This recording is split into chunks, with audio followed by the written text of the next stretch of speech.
명절 잘 보내셨습니까? 네.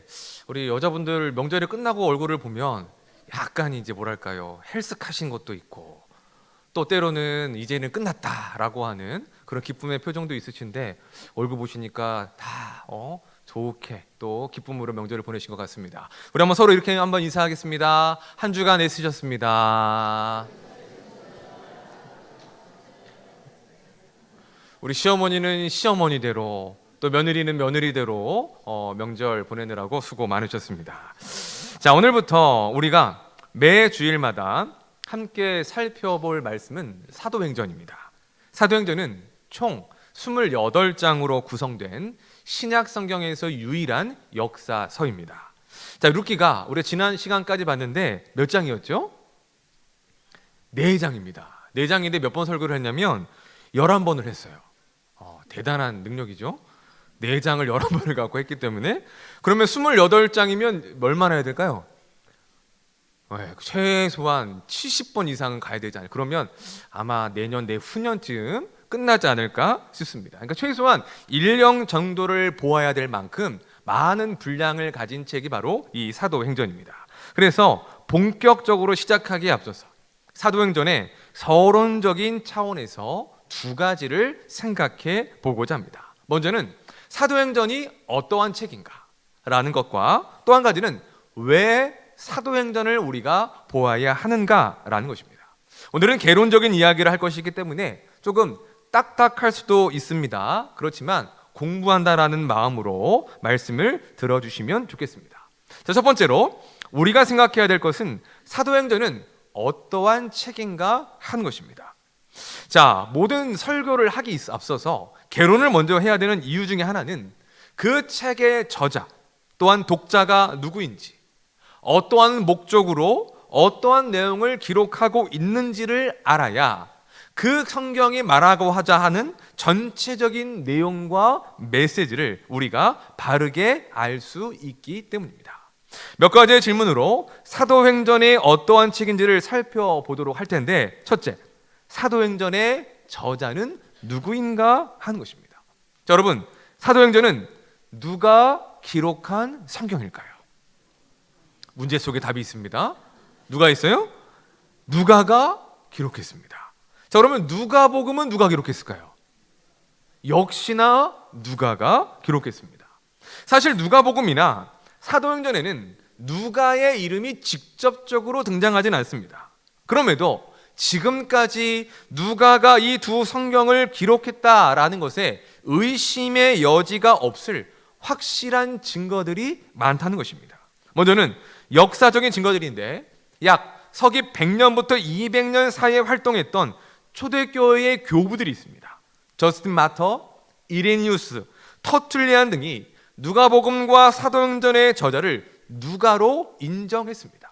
그들 교부가 인정했다는 것은 이미 초대교회 당시에도 이 두 성경을 기록한 이들이 누가였다라는 것들이 그 시대까지 이어지게 되었음을 말하고 있는 것입니다. 무라토리 법전을 보면 이러한 기록이 담겨져 있습니다. 사도행전은 한 권의 책으로 쓰여졌다.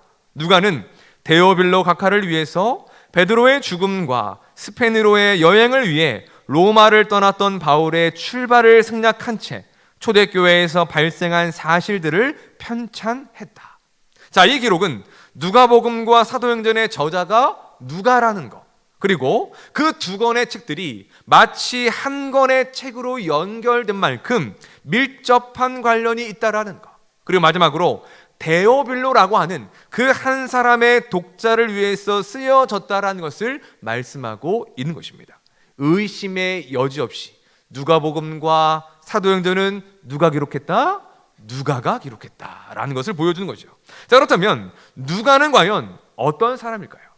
누가라는 이름은 빛나다라는 뜻을 가지고 있습니다.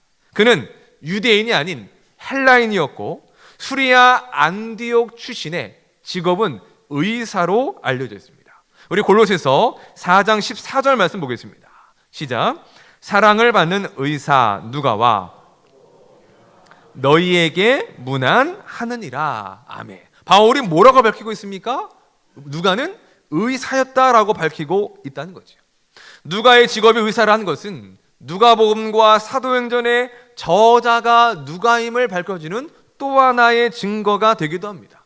왜냐하면 누가복음, 사도행전에는 당시의 의학적인 전문적인 용어들, 즉 의사만이 사용할 수 있는 그러한 단어들이 등장하고 있기 때문인 것입니다. 누가는 사도 바울을 만나 함께 선교 사역의 동역자가 됩니다. 그래서 사도행전을 잘 살펴보면 보통은 3인칭으로 쓰여집니다. 그러다가 어떠한 부분에서는 1인칭, 우리라는 표현이 등장할 때가 있다는 거죠. 우리 사도행전 16장 10절 말씀을 보겠습니다. 시작. 바울이 그 환상을 보았을 때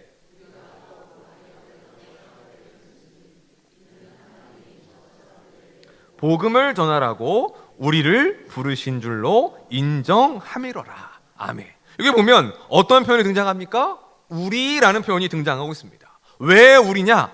그 상황과 사건 속에서 누가 있느냐? 바로 이 사도행전의 저자인 누가가 함께하고 있기 때문에, 그래서 우리라고 하는 표현을 사용하고 있는 것입니다.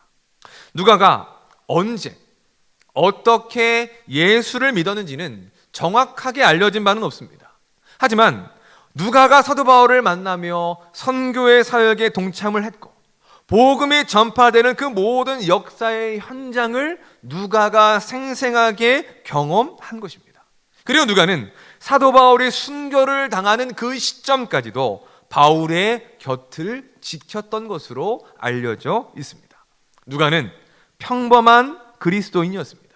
그런 누가가 예수님에 대한 복음서 누가복음과 초대교회와 복음의 역사를 기록한 사도행전을 기록했고 그 두 권의 책이 성경으로 인정된다는 것은 그만큼 그가 하나님 앞에서 신실한 증인의 삶을 살았음을 우리에게 가르쳐 주고 있는 것입니다. 자, 두 번째는 사도행전의 1차적인 독자는 누구인가 한 것입니다. 누가복음과 사도행전은 한 사람의 이름을 언급하며 시작합니다. 우리 사도행전 1장 1, 2절을 보겠습니다. 시작. 데오빌로여, 내가 먼저 쓴 글에는 행하시며 가르치시기를 시작하신부터 그가 택하신 사도들에게 성령으로 명하시고 이를 기록하였노라. 자, 누가는 밝히고 있습니다. 이걸 누구를 위해 썼느냐? 데오빌로라는 사람을 위해 썼고, 그리고 먼저 쓴 글이 있다라는 것을 밝혀주고 있습니다. 사도행전보다 앞선 글, 그게 무엇이냐? 바로 누가복음이라는 것이죠. 자, 누가복음 1장 1절부터 4절까지의 말씀도 보겠습니다. 시작. 우리 중에 이루어진 사실에 대하여 자들이 전하여 준 그대로 내력을 저술하려고 붓을 든 사람이 많은지라. 그 모든 일을 근원부터 자세히 미루어 살핀 나도 데오빌로 각하에게 차례대로 써 보내는 것이 좋은 줄 알았노니 더 확실하게 하려 함이로라. 아멘. 자, 데오빌로라는 이름의 뜻은 하나님의 친구 또는 하나님을 사랑하는 자라는 의미를 가지고 있습니다. 자, 이 이름과 누가복음의 표현으로 볼 때에 데오빌로는 이미 예수 그리스도의 복음을 듣고 영접한 사람으로 추정할 수 있습니다. 자, 그리고 누가복음에서 누가는 그를 향하여 각하라고 부릅니다. 각하라는 표현을 사용하는데 이것은 데오빌로가 로마의 높은 관원이었음을 보여주는 것입니다. 빌라도의 뒤를 이은 로마의 총독이 베스토 그리고 벨릭스라는 사람이 사도행전에서 나타났는데 바울은 그들을 향하여 무엇이라 부르느냐? 동일하게 각하라고 부르고 있습니다. 이로 볼 때에 데오빌로 역시 최소한 로마의 총독들과 비슷한 로마의 높은 관원이었을 것이라고 추정할 수가 있는 것입니다. 정리해보면 데오빌로는 로마의 높은 관원으로서 이제 막 예수님을 영접하고 복음과 하나님의 말씀에 대해서 많은 것들을 알고자 했던 사람으로 볼 수가 있는 것이죠. 그래서 누가는 그러한 데오빌로를 위해서 누가복음과 사도행전을 기록한 것입니다. 누가복음을 통해서는 예수님께서 누구이신지, 예수 그리스도가 하나님의 아들이시며 모든 죄인을 구원하기 위하여 이 땅에 오신 구원자가 되신다라는 것을 증거합니다. 또 사도행전을 통해서는 예수님을 따르는 공동체인 교회의 시작, 그리고 교회와 성도들을 통해 예수 그리스도의 복음이 어떻게 전파되었는가를 보여주고 있는 것이죠. 더 나아가 그 복음으로 인하여 어떠한 역사가 일어나는가를 그 누가는 사도행전을 통해서 생생하게 보여주고 있는 것입니다. 누가복음과 사도행전을 통해 이제 막 신앙생활을 시작한 데오빌로가 더욱 예수님을 알아가고, 더 나아가 사도행전의 역사와 같이 한 사람의 그리스도인으로서 주의 복음을 증거하는 증인의 삶이 되었으면 좋겠다라고 하는 그와 같은 마음으로 누가가 이 두 권의 책을 기록하게 한 것입니다. 자, 세 번째는 사도행전의 핵심적인 내용은 무엇인가 하는 것입니다.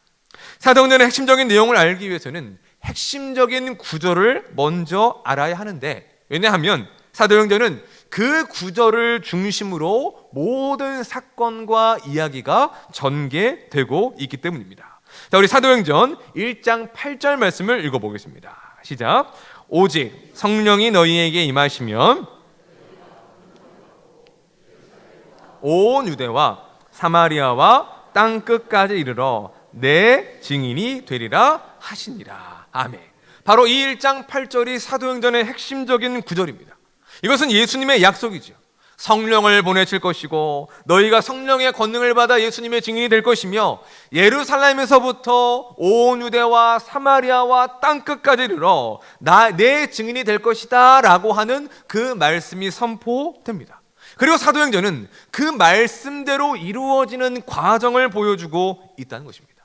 사도행전 2장을 보면 마가의 다락방에서 오순절 성령 강림 사건이 일어납니다. 그것에 기도하기 위해 모였던 모든 이들이 성령의 권능과 성령의 충만을 받는데 어떠한 일이 일어납니까?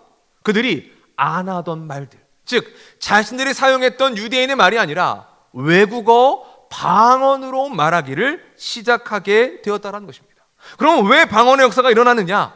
당시 예루살렘에 수많은 해외파 유대인들, 즉 외국어를 사용했던 유대인들이 예루살렘의 명절을 맞아 모여 있었기 때문입니다.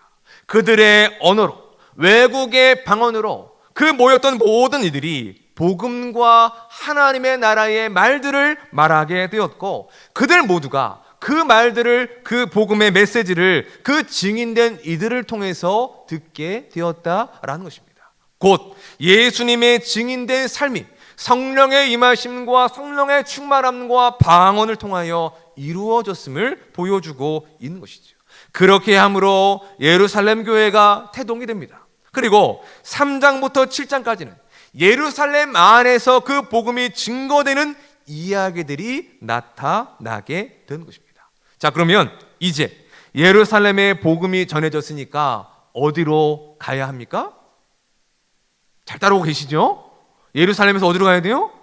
온 유대와 사마리아로 가야 됩니다. 자, 그 일은 사도행전 8장에 기록되어져 있습니다. 예루살렘에 있었던 큰 박해를 통해 이루어지게 되는데, 큰 박해로 인하여 사도를 제외한 모든 성도들이 유대와 사마리아로 흩어지게 됩니다. 그러면 흩어진 이들이 무엇을 했느냐? 우리 사도행전 8장 4절 말씀입니다. 시작. 그 흩어진 사람들이 복음의 말씀을 전할세. 자, 그들이 왜 흩어졌습니까? 박해 때문에 흩어졌습니다. 살기 위하여, 생명을 위하여 흩어졌습니다. 그런데 흩어져서 숨어 있는 것이 아니라 온 땅, 즉 유대와 사마리아를 두루 다니며 복음의 말씀을 전했다라는 것이지요. 곧 그들이 유대와 사마리아에서 예수님의 증인된 삶을 살았음을 성경은 보여주고 있는 것이죠. 그래서 어디까지 전해졌어요?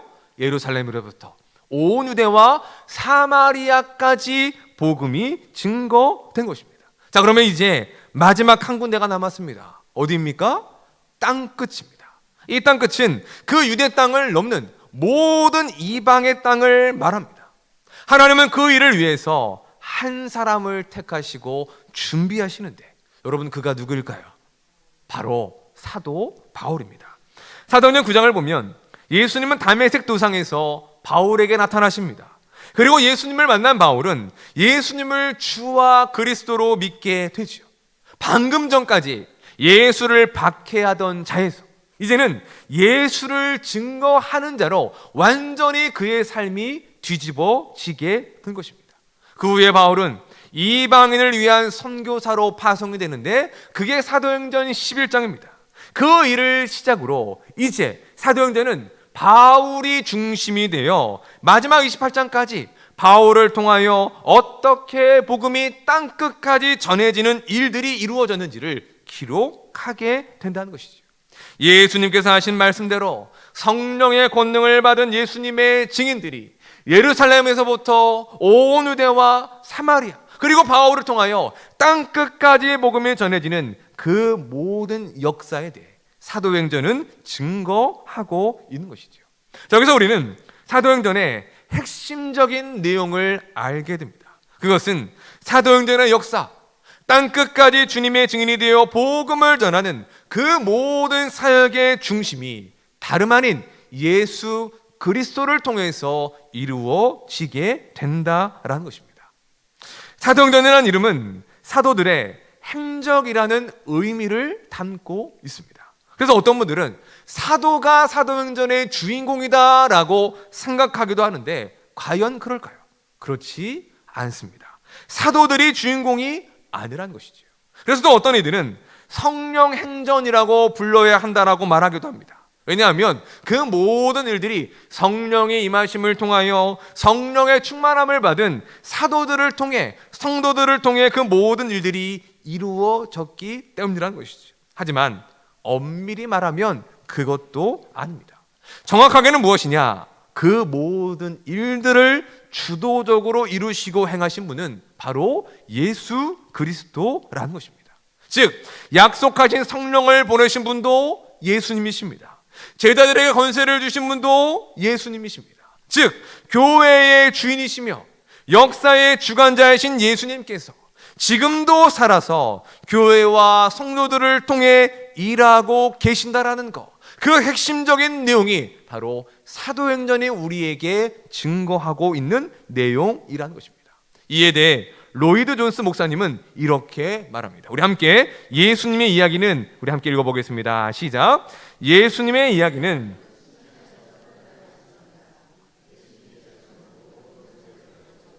지금도 역사하고 계십니다.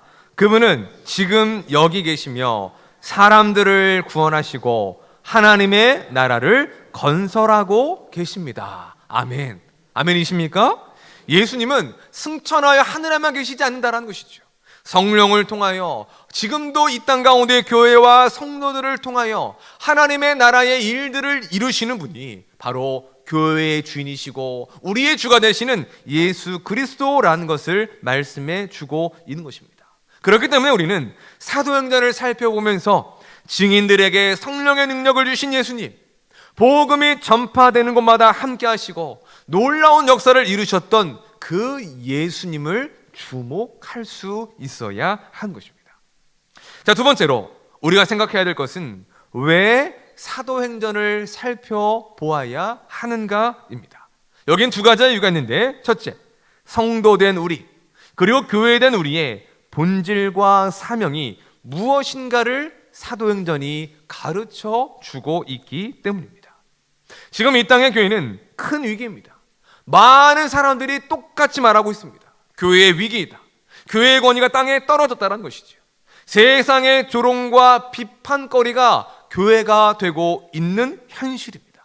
자, 그 이유가 무엇입니까? 다름 아닌 교회의 변질, 목회자의 타락, 본이 되지 않는 성도들의 삶이 문제인 것이죠. 왜 이런 일들이 벌어지는 것일까요? 저는 이렇게 생각합니다. 본질과 사명을 교회와 성도들이 잃어버렸기 때문이다. 그걸 잃어버리니까 세상이 추구하는 가치를 쫓는 것입니다. 무엇을 쫓아야 할지를 몰라서 세상을 쫓아가고 돈과 명예와 세상이 주는 즐거움과 쾌락을 쫓아가게 된다라는 것이죠. 여러분, 교회의 본질은 무엇입니까? 교회의 본질은 예수 그리스도입니다. 예수 그리스도 안에서 거룩하게 부름을 받아 주인이신 예수님의 다스리심을 받는 공동체가 바로 교회라는 것이죠. 여러분 믿으십니까? 그렇기 때문에 교회의 본질은 예수 그리스도입니다. 그렇다면 교회의 사명은 무엇입니까? 교회의 주인 되시는 예수 그리스도, 교회의 본질이신 예수 그리스도를 증거하는 것이 교회의 사명인 것입니다. 우리가 믿는 예수를 우리의 입술과 삶으로 증거하는 것, 그리하여 예수 믿지 않은 이들로 하여금 예수를 믿게 하고 그들로 하여금 생명을 얻고 구원을 얻게 하는 것이 바로 교회와 성도의 사명인 것입니다. 그런데 많은 교회가 예수 그리스도를 잃어버렸습니다. 예수님이 아니라 돈과 명예를 쫓고 있습니다. 한 영혼의 생명과 구원을 중요하게 여겨야 될 교회가 그저 사람을 끌어모으는 데만 혈안이 되어 있다는 것이죠. 왜 사람을 끌어모으려 하고 있습니까? 그 사람의 구원과 그들의 영혼을 위한 것이 아닙니다.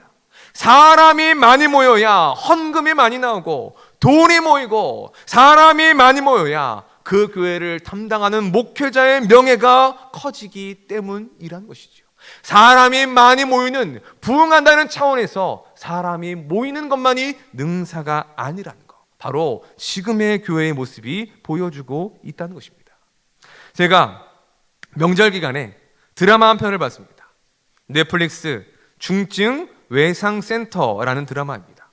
천재적인 재능을 가진 젊은 의사가 외상센터 교수를 맡으며 병원 내외적으로 벌어지는 일들을 그리고 있습니다.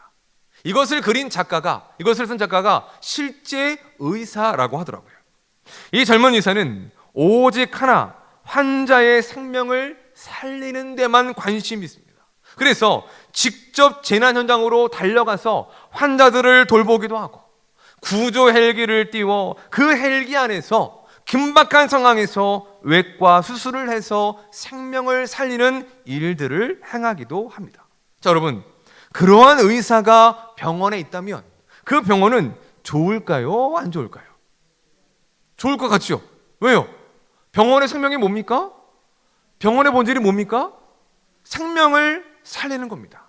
아픈 사람 치유해주고 아픈 사람 수술해서 낫게 하는 거, 그게 병원과 의사의 사명임의 본질이죠. 그런데 그 드라마에 나오는 병원장과 운영진들은 별로 그 의사를 안 좋아합니다. 왜 안 좋아하느냐? 돈이 안 된다는 거죠.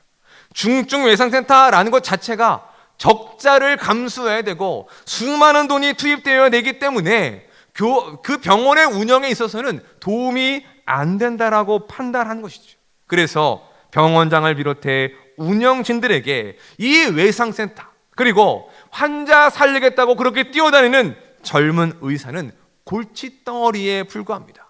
점점 두 진영 간의 갈등이 커져가게 되는 것이죠. 생명이냐 돈이냐, 환자가 우선이냐 병원이 우선이냐, 이러한 가치가 충돌한 것입니다. 자, 그 모습을 보며 이러한 생각이 들었습니다. 돈을 우선하는 것, 병원의 운영을 우선하는 그 병원장을 비롯한 선배 의사들이 과연 처음부터 그랬을까? 아닐 것입니다. 그들이 젊었을 때 그들도 그 젊었던 의사, 그 생명을 중시하는 젊은 의사와 같았을 것입니다. 생명이 우선이고 환자가 우선이었을 것입니다.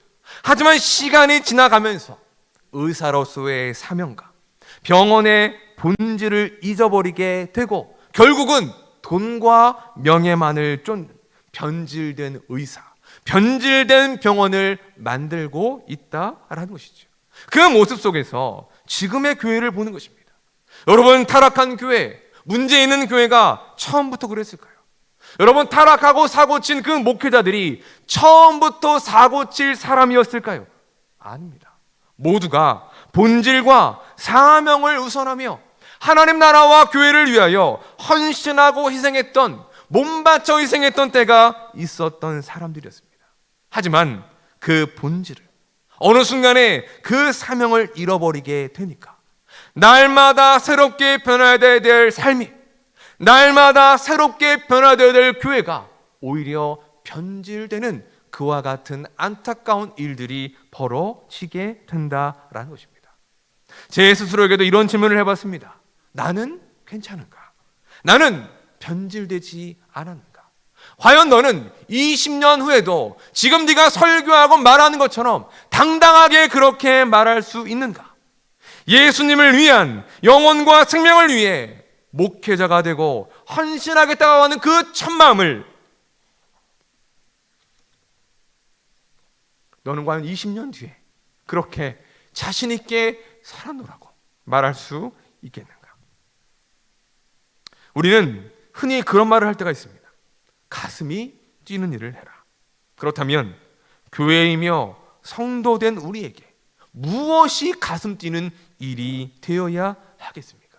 그것은 바로 예수 그리스도를 쫓는 일입니다. 예수님의 통치를 받는 일입니다. 예수 그리스도를 증거하는 증인된 삶을 사는 것, 그것이 교회의 본질이며 교회와 성도로 부르심을 받은 우리의 사명이기 때문입니다. 바로 그 일을 행하는데 우리의 가슴이 뛰어야 되는 것이고, 그 가슴 뛰는 일에 우리의 삶을 내어 던질 수 있는 것, 바로 그것이 우리가 회복해야 될 우리의 삶의 모습이라는 것입니다. 그런 의미에서 저는 사도행전을 통해서 우리의 사랑교회가 그 본질과 사명을 다시 확인하고 회복했으면 좋겠습니다. 이 사랑교회 모든 성도들이 예수 그리스도를 따르고 쫓는 일에 가슴이 뛰고 예수 그리스도를 증거하는 그 모든 일들 가운데에 우리의 삶을 던지며 가슴이 뛰고 우리의 마음이 두근거리는 그와 같은 삶이 있었으면 좋겠습니다. 바라기는 우리 모두가 사도행전을 보며 그 두근거림이 회복되고 증인의 사명을 감당했던 성도들과 같이 그 사명에 우리의 삶을 기꺼이 드리기를 소망할 수 있는 신실한 주의 종들이 되시기를 주님의 이름으로 축원합니다. 그런가 하면 두 번째는 예수님께서 우리와 함께 하신다라는 것을 가르쳐 주기 때문입니다. 사도행전의 기록을 보면 교회와 성도들에게 늘 좋은 일만 있지 않았습니다. 종교 지도자들의 탄압이 있었습니다. 방해가 있었고 박해가 있었습니다. 또한 교회 내에서는 실수가 있었고 갈등이 있었으며 아나니아와 삽비라의 같은 죄악의 사건들도 등장하고 있습니다. 그 모든 일들은 교회를 위축시킬 만한 문제들이었고 심각한 교회의 위기였습니다.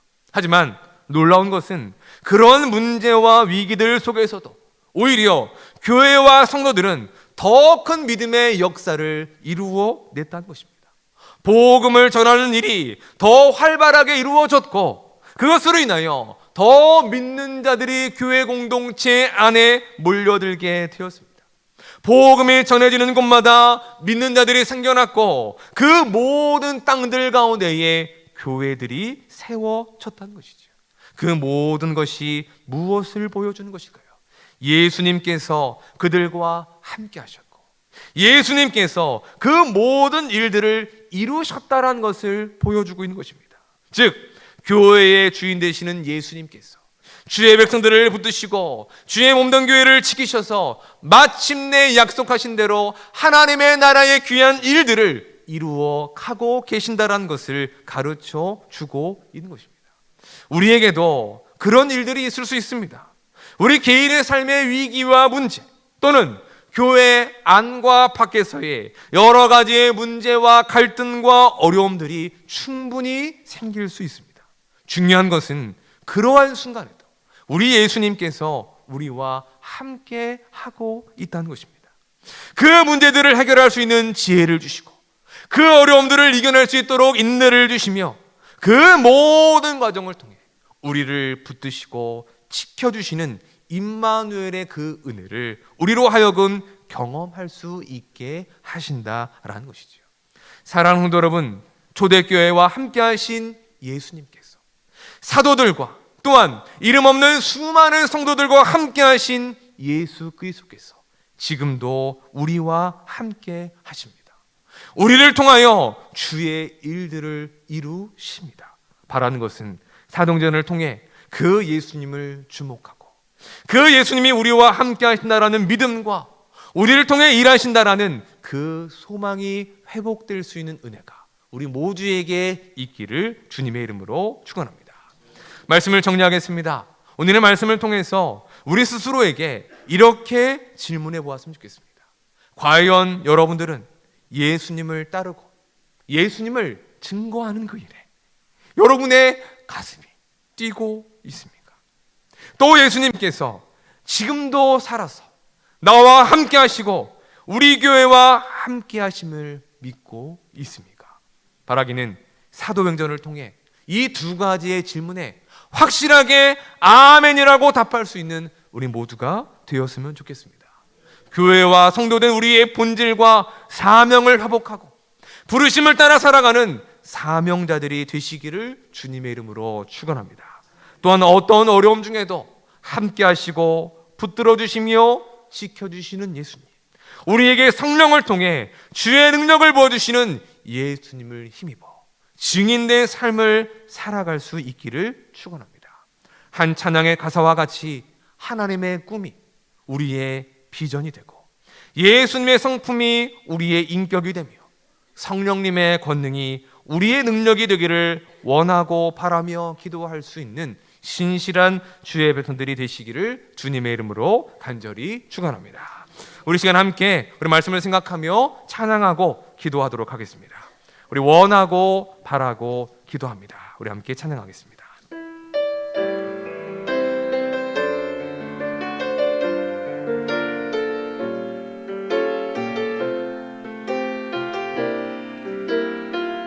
이 세상을 살아가는 동안에 이 세상을 살아가는 동안에 나의 힘을 의지할 수 없으니 기도하고 낙심하지 말 것은 주께서 참 소망이 되심이라. 하나님의 꿈이 나의 비전이 예수님의 성품이 나의 인격이 돼 성령님의 권능이 나의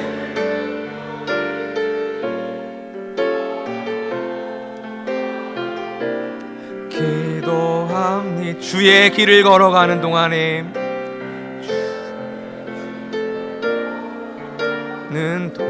세상의 것 의지할 수 없으니 세상의 것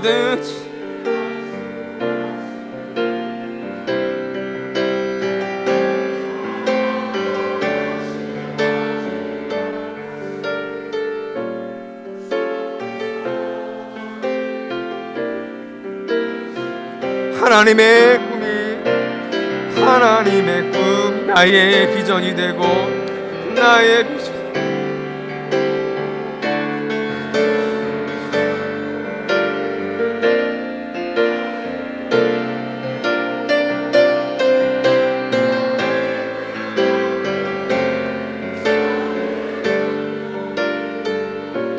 원하고 우리 다시 한번 고백합니다. 하나님의 꿈이 나의 비전이 하나님의 꿈이 나의 비전이 되고 예수님의 성품이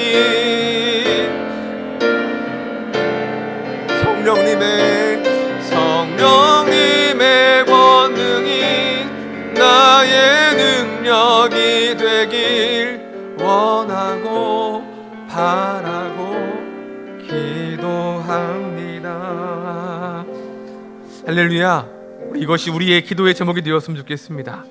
사도행전의 역사는 교회의 주인이신 예수님께서 교회와 성도들을 통해 이루신 역사입니다. 그리고 예수님은 지금도 살아계셔서 이 땅의 교회 그리고 성도된 우리를 통하여 그 복음의 역사들을 이루기를 원하십니다. 우리 이렇게 기도합시다. 하나님, 사도행전의 역사가 나를 통해 이 땅에 이루어지게 하여 주옵소서. 예수님을 따르고 예수님을 증거하는 일에 우리의 가슴이 뛰게 하시고 그 사명을 잘 감당하게 하여 주옵소서. 지금도 살아계셔서 우리와 함께 하시는 그 예수님의 능력을 힘입어 담대히 이 땅에 빛이 되고 소망이 되는 우리 교회 공동체가 되게 해달라고 이 시간은 주여 한번 모르고 함께 기도하겠습니다. 주여! 하나님 아버지 감사합니다. 아버지 하나님, 우리에게 하나님 우리가 누구인지 하나님께서 우리에게 어떤 일들을 맡겨주셨고 우리의 본질이 무엇이며 우리가 무엇을 위하여 살아가야 될 존재들인가를 하나님 우리에게 말씀하여 주심을 너무나도 감사합니다. 하나님 아버지, 사도행전의 말씀을 우리가 함께 상고하보며 아버지 하나님 우리의 본질과 우리의 사명을 회복할 수 있는 저희들이 될 수 있도록 인도하여 주시기를 원합니다. 교회의 본질이신 예수 그리스도, 아버지 하나님의 예수 그리스도의 부르심을 받고 예수님을 따르고 교회의 주인 되시며 우리의 주인 되시는 예수님의 통치를 받는 것, 바로 그것이 우리의 본질입니다. 또 우리의 사명은 무엇입니까? 바로 그 예수 그리스도를 증거하는 것이 바로 우리의 사명입니다. 하나님의 성도된 우리가 아버지 하나님 우리의 사랑교회가 그 본질에 충성하는 우리 교회가 될 수 있도록 인도하여 주시고 아버지 하나님이여 우리의 가슴이 하나님 예수 그리스도를 증거하고 따르는 일에 가슴 뛰는 우리 모두가 되게 하여 주옵소서. 이 마지막 때에 우리의 마음과 우리의 믿음과 우리의 신앙에 변질되지 않게 하여 주시고 아버지 한번 몸부림치며 발버둥치며 그 믿음을 새롭게 하며 날마다 하나님이 기뻐하시는 교회와 날마다 하나님 기뻐하시는 삶으로 나아가기를 소망할 수 있는 우리 모두가 될 수 있도록 주여 인도하여 주시고 함께하여 주시기 바랍니다. 주여 우리를 사용하여 주시고 인도하여 주시옵소서. 아버지 하나님 아버지 감사합니다. 오늘의 말씀을 통해 우리가 교회인 것과 성도인 것을 다시 한번 깨닫게 하시고 그 본질과 사명이 무엇인가를 확인시켜 주심을 감사합니다. 하나님 바라는 것은 사도행전의 말씀을 상고하며 우리의 신앙과 우리의 교회를 점검해 보게 하시고 그리스도 안에서 말씀 안에서 새롭게 하여 주옵소서. 교회의 주인이신 예수님, 우리에게 능력을 주시고 함께 하셔서 주의 복음의 역사를 행하시는 예수님을 믿고 의지하되 예수님을 따르는 일에, 예수님을 증거하는 일에 가슴이 뛰는 우리 모두가 되게 하여 주옵소서. 한 주간도 우리와 함께 하여 주실 주님을 기대하며 살아계신 예수님의 이름으로 기도하옵나이다. 아멘.